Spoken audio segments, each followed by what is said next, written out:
Hey everyone, I'm Artosis, and alongside me I have IdrA, and we are going to go ahead and do a little interview, talk about a lot of stuff going on. Haven't done one of these in a long time. I figured it was time. You ready, IdrA? I am. Thank you for that long reply. All right, we're going to talk about the GSL mostly because that's kind of what's going on in StarCraft right now. First off, there was 5 foreigners that made it in this time. HeyPro, Rhett, Sen, Jinro, and yourself. How do you feel about the number of foreigners that actually made it in? It's good because that's kind of proportional to the number of foreigners that actually played. Last time we only had 3 or 4 and 2 made it in. Now we had 8 or 9 respectable foreigners and 4 or 5 made it in. And obviously more people are going to keep coming over. And I think this just kind of shows that foreigners are capable of competing. They're not being blown out like they were in StarCraft 1 yet. So as we get more and more foreigners coming over, I think we'll do better and better and show that we really are capable of competing with the Koreans. Definitely. Let's talk about how some of them did. First off, HeyPro, he was the only foreigner that actually fell in the first round. Fell to a guy that a lot of players aren't fond of right now, Bit by Bit Prime. What do you feel about HeyPro? Do you think that, is this guy just not as good? Did he mess up? What do you think? No, Allin TVZ is ridiculously powerful right now. I mean, we had a lot of Zergs get in, then only 2 make it to the round of 8, and then those 2 lose in the round of 8. It's just really, really easy to lose to players who are worse than you, and that's what happened to HeyPro. It's just like Bit by Bit did ridiculous all-ins both games, and it caught HeyPro off guard. He's a really good macro Zerg. His play lacks some finesse. Like, he doesn't scout enough. He tends to overproduce drones. But those are the kind of things that are easy to work out. They come with experience and practice, and he's getting a ton of that in the OGS house. So he has a lot of room to grow. He could be very good. Definitely agree with you there. Let's talk about Sen for a minute here. Now, this guy has always been a beast in StarCraft 1, and in StarCraft 2 he's been great so far. What did you think about his play in the GSL, and what especially did you think about him versus Nesty? Because Nesty is one of these sick ZVZ players, as we all know, and Sen really looked like he could have taken that match. Yeah, well, his first round against Vines, it was just kind of... he had terrible maps, but Vines made bad decisions. It wasn't really representative much of all. Against Nesty, both games he chose pretty powerful early builds, like going straight for Baneling without getting Zergling speed. And then his timing rush on Scrap Station, I forget the specifics. And it was just like that Razor's Edge kind of game situation where he was a millimeter away from winning it. Just one decision here and there, and he would have won. So it was smart builds, and he microed well, executed well, but Nesty was just barely able to hold it off and countered properly. So, I don't know. Yeah, like you said, Sen's always a beast, but he also has a bit of that Damaga mode where he gets frustrated and just starts going all in every game, which really throws him off. But when he plays in macro, he's definitely one of the best. We'll talk a little bit more about the Damaga mode later when we get to Fruit Dealer, but let's talk a little bit about Rhett. Now, this guy, he actually played some pretty sick games, barely lost to the best foe, made some mistakes that we've all seen before, But what do you think about Rhett's play and his future over here in the GSL? Well, his weaknesses are the same as HeyPro's, but they're not as glaring with him. He's much more robust. He's a great macro player who can be caught off guard, but to be fair, any Zerg can be caught off guard right now. That's the weakness of the Zerg race. You're very vulnerable to Terran Protoss all-ins, and that's kind of what happened to him. The best just made a random mixture of units off one base. Rhett hadn't seen that exact composition before, didn't respond exactly perfectly, and so he lost to a player who's way worse than him. I don't know. It's too bad, but he's definitely a player who has a bright future. Like, he's ridiculously talented. If anyone's going to make it, it's him. And shit happens. True that it does. Well, I want to talk real quick about how many all-ins are actually happening in this GSL. A lot of people are starting to complain, both on the Korean and foreigner forums. Of course, I think foreigners are a little bit more touchy about their cheeses, especially considering we've had a bunch of the players die by cheese. Rhett died by cheese, HeyPro died by cheese. You almost kind of, not really cheese, but, just kind of a fast, really quick attack. Wasn't macro games. What do you think about all the all-ins we're seeing, especially some of these Terrans are actually getting very far. Some of these, even Protosses and Zergs, every race has a bunch of all-in cheesers in the GSL. What do you think about all this cheese coming up? Yeah, it's not surprising at all, to be honest. Mules, Warp In, and the number of larvae, and the combination of larvae and Zergling makes all-ins really, really powerful. You can get that big boost to units really, really quickly. And if you catch your opponent off guard, it's kind of like a slippery slope kind of thing. You just barely break them. And then the Mule, the Warp In, and the Larva, they just kind of remove the defender's advantage. You can have your units right there, or you can have so many units coming at once that Sorry. It just makes Allin very powerful, combined with the lack of early scouting. And I think that's really the biggest problem. It's just so hard to figure out what's going on until second-tier tech for most races. Just the combination of all that means that Allins are really powerful, and I think they will continue to be. I don't think it's like StarCraft 1, where people figure out the defensive timings. I think it's just the strength of the Allin in general, that without a balance patch, it's always going to be really, really powerful. Well, let's talk about Jinro for a minute then, because he almost goes against what you just said there. He's actually playing the most solid Terran I've seen from anyone in Korea, aside from, a few Nada games here and there, where he is actually just macroing, doing little pressures and stuff, but this guy is not cheesing at all, and he looks to be a real contender for this GSL. Yeah, well, about that, it's unfortunate he plays MC in the semifinals, because MC is really good, and he's a beast PvT. I think if Jinro had gotten to play the other two semifinals, he would have crushed him. He impresses me more than any Korean Terran right now. And, yeah, All-ins are really powerful, but that's not to say that long game play isn't really powerful either.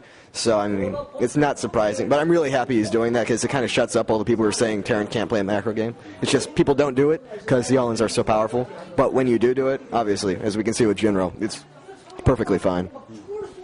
Now, talking about this top four that we have TSL Rain against Hong Prime, and then we have OGS MC against Jinro. What do you think about these two matchups?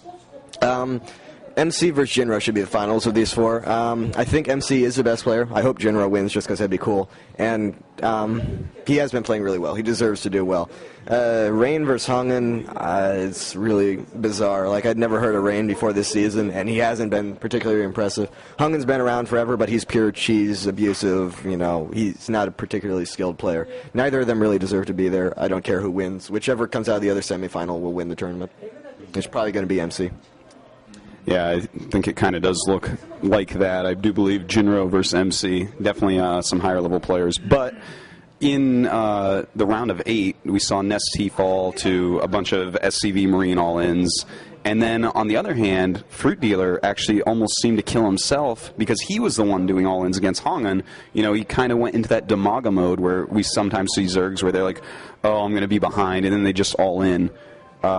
First off, what do you have to say about Nestea, who has blocked so many cheese rushes over the last two GSLs following to this, and then Fruit Dealer killing himself off, basically, with all these all-ins against Hongen?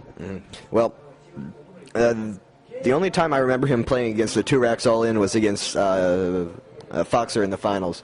And at that point, he was just further ahead of Foxer in the development of that specific kind of thing. He put down this spine crawler. He went hatch first. He used his drones well. He pumped links. He was more prepared for that style of play than Foxer was, and Foxer didn't execute it particularly well. Really, there's no one who's had a foolproof answer to it. A lot of Zergs have been knocked out by it. It's just a really, really strong build. No one's found a satisfactory answer to it.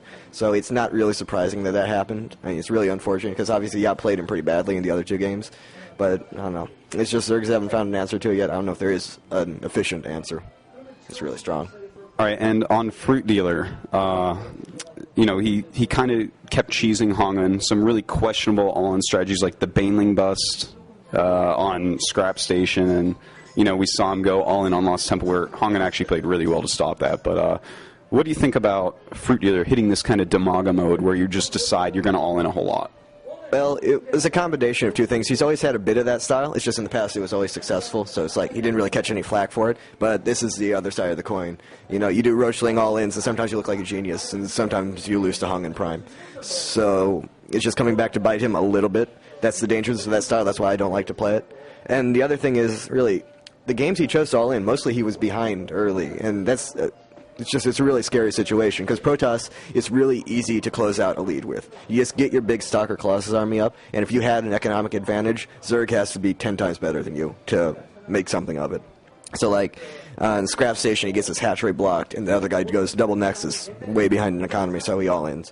Lost Temple, he gets cannon blocked, so he's way behind, and he all ins. It's just, I don't know, it's just, he was in bad situations, and he felt that all-inning would be the better way than trying to come back against it, and it backfired, or it didn't pay off. All right. Well, I think that's about as much as we can talk to about this GSL, but we do have the Code S coming up. And the list has been finalized. You and Jinro are the only two non-Korean players in it. And, of course, we have 30 other Korean players participating in Code S. I wonder, I'm going to give you the list right here. There you go. Underneath the camera. There you go. See. I want to know what you think about this list. Which of these players are going to be the scary players that you think can really do well in Code S and dominate it from each race? And which players do you see? Well, let's just start off with that, and then I'll go into the other one. Okay. From Protoss, I'd say MC and Tester. For Terran, honestly, like I said, none of the Korean Terrans. I think Jinro's better than pretty much all the other Terrans on this list. At least he's much more well-rounded and legit. Some of them are scary just because they are more aggressive and more cheesy. So I'd say, honestly, yeah, Jinro. Clyde. Shut up. Yeah, Jinro and Jinro. And then for Zergs, I don't know, Fruit Dealer. He's been a lot more shaky lately, and I don't like the new styles he's been playing, but I think he is still more skilled than anyone else. Nesty, I'm still kind of... I don't think he's as good as you think he is, but he's not bad. He's better than most of these other people. So, yeah, probably Fruit Dealer and Nesty for Zergs.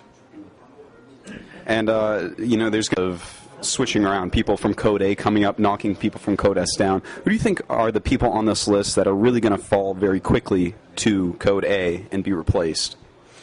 Personally, I kind of hope Rainbow does, because, he looked absolutely awful in GSL 3. He couldn't even execute cheese well, and that's all he does.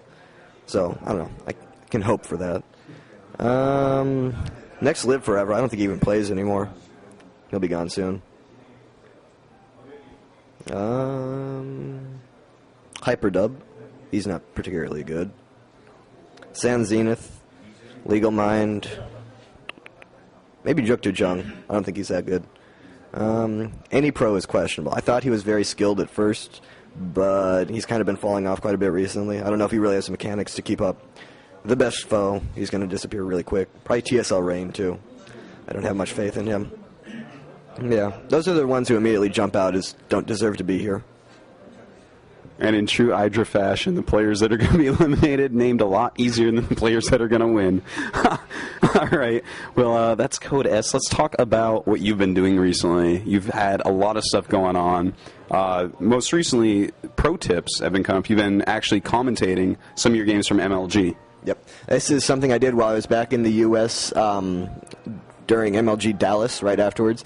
Sir Scoots, one of the EG managers, actually has this nice little studio set up in his house. So while I was there, I went down and I recorded 8 or 10 VODs for Kingston HyperX and Bigfoot Networks. Just kind of these instructions. He's sick. Sorry. I'm just recovering from a flu. But I recorded just these little instructional videos, and we're going to be putting up 1 or 2 a week for a month or two, I think. You can find them all on myeg.net, and they're all linked to YouTube from there. And it's just me going over replays from MLG Dallas and DC. Some wins, some losses, some from every matchup, I believe. And it's just me commentating on it. Some of them have a specific focus, like this is how you do build order X on map Y against race C. Some are more just general all-purpose. This is the fundamental mechanics of this kind of style, that kind of thing. So really, yeah, they're just all-purpose instructional videos. All right, and other than that, you've also got a new stream running. Oh, look at that. That's so rude. Having a phone call during this interview. You are just so popular, IdrA. All right, how about your stream, though? Because this is actually exciting people a lot as well. You've been streaming live games. Tell us about that a little bit. Yep. Well, with me out of GSL, no foreign tournaments for December, except that one kind of weird one in Mexico. I just didn't really have anything to do for a month. And I've had a lot of requests for lessons and a lot of interest in me streaming, just like people want to watch me play. So I figured I got this downtime, I might as well put it to good use, so I put up a stream. And how can people find that stream, IdrA? Because I'm sure they all want to watch. Yes, it's up on Ustream, so if you search for IdrA, it's the first hit. I also always post it on Team Liquid. There's a thread about it there, and it'll be up on the sidebar along with all the other featured streams. And also, I post almost every time I'm going to stream a significant number of games, post on Twitter. So you can follow me there if you want updates. It's at IdRAJIT, IDRAJIT. All right, and last but not least, you've finally started coaching. I know a lot of people have been bugging you about that. Hell, even people were messaging me. They're like, Will IdrA coach me? So tell us about that a little bit. Yep. Well, whenever I was on the North American server, I get spammed in general, but then I get a few messages asking if I do lessons. And I had in the past, if they were, just privately, if they were willing to pay enough, and I didn't have anything else to do, and I would do it. But I'd never offered them public before. But again, I figure I got this month off. Might as well put it to good use. So I joined Gosu Coaching, posted, and am now offering lessons. GosuCoaching.com, you can find it there, along with a bunch of other great coaches. All right, excellent. Well, I think that's I've exhausted all the topics that we could possibly talk about at this point. You have any closing words, any shout-outs? Yep. As always, thanks to my fans for supporting me. I lost kind of early in GSL, but I'll be back for the next one, so watch me there. Thanks to my team, EG. They're the ones making all these pro tips and then everything possible, so you should go check that out at myeg.net. Also, we're going to be setting up a foreign house out here. I think most people have heard about it, but it's still in the works. It just takes a little time to get something that big set up. It's really, really exciting. Everyone should look forward to that in the future. Thanks to all our sponsors. Intel, SteelSeries, MSI Notebook, Kingston HyperX, and Bigfoot Networks, and Thermaltake. They're the ones who make all that possible. And thank you for this interview. Thank you so much, IdrA. And just for everyone watching this interview, I want to say go ahead, check out Artosis TV, youtube.com/Artosis TV. I'm going to go over to IdrA's house in a minute here and steal a bunch of replays and commentate them. Finally fix my video problems, so see some IdrA games there as well. All right, thanks for watching, and see you all later.